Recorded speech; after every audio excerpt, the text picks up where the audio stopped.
सबसे common spinal problem क्या होती है? सर आज के सिनेरियो में तो सबसे कॉमन स्पाइनल प्रॉब्लम है स्पाइनल पेन। स्पाइनल पेन किसी भी जगह हो सकता है। किसी भी जगह हो सकता है, क्योंकि आप देखें आज हर आदमी को कुछ कमर में दर्द है। सुबह उठता हूँ तो मेरे से सीधा नहीं सोया जाता, सीधा नहीं उठा जाता, मुझे करवट लेके उठना पड़ता है। उठते ही मैं थोड़ा भी झुक नहीं पाता हूँ। या फिर जो सर्वाइकल स्पाइन वाले पेशेंट हो गए, मेरी तो गर्दन में तनाव रहता है, मैं तो रात भर जो है तकिए पे अकड़ के सोता रहा, ठीक है, और मुझे चक्कर आते हैं। सबसे ज्यादा चीज हो गई चक्कर। तो आज के सिनेरियो में अगर कॉमनेस स्पाइनल प्रॉब्लम है तो वो इट्स पेन। सर आपने सोने पे बात करी, तो एक अच्छी स्पाइन के लिए किस पोस्चर में सोना चाहिए एक आदमी को? सर सबसे इंपॉर्टेंट चीज है कि जो तकिया है, तकिया जो है वो करीबन 1 से 1.5 इंच ऊंचा होना चाहिए।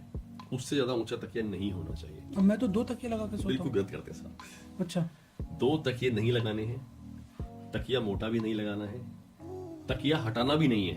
आपने कई लोगों को सुना होगा कि साहब हमको उन्होंने फलाने ने बोल दिया तकिया हटा के तेरे सो। गर्दन में दर्द तो तकिया जमीन हटा पे सो। दे। बिल्कुल गलत सर। आप ये देखिए हमारे शोल्डर का जो विड्थ है, ठीक है, अब रात को आप सो रहे हो, अब हमारा ये गर्दन का लेवल है।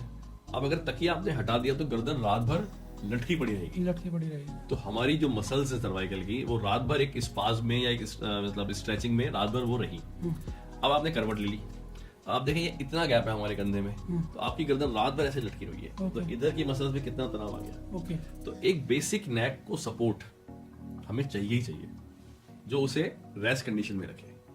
अब अगर आप मोटा तकिया यूज करेंगे तो गर्दन ये हो जाएगी, तो ये फ्लेक्शन हमें नहीं चाहिए, ठीक है।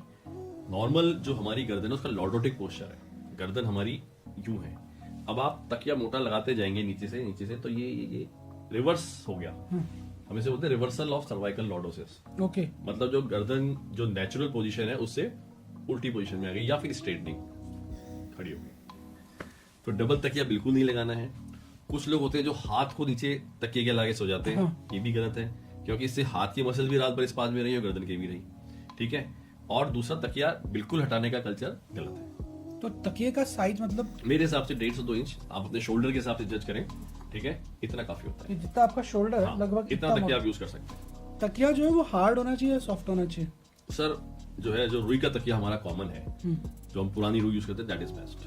That is best. आजकल जो आपने सुना होगा हम तो स्पंज का तकिया लगाते हैं और वो तो पिचक जाता है, ठीक है ना, तो वो भी सही नहीं है, वो पिचक जाता है। और दूसरा उसमें क्या होता है कि सर आप देखो जैसे वो पिचकता है उसमें हमेशा एक मेमोरी रहती है स्पंज में, वो मेमोरी हमेशा आपको प्रेशर देती रहती है। ओके, तो आई डू नॉट प्रेफर, मैं तो अपने पेशेंट को रुई का सिंपल तकिया लगाने का तो कई लोग ऑर्थो तकिया के नाम और तो तकिए आते हैं, बिल्कुल आते हैं, सर्वाइकल पिलोज या मेमोरी पिलोज होते हैं, दैट इज गुड, वो मार्केट में अवेलेबल है, ऑनलाइन भी अवेलेबल है, यू कैन यूज दैट।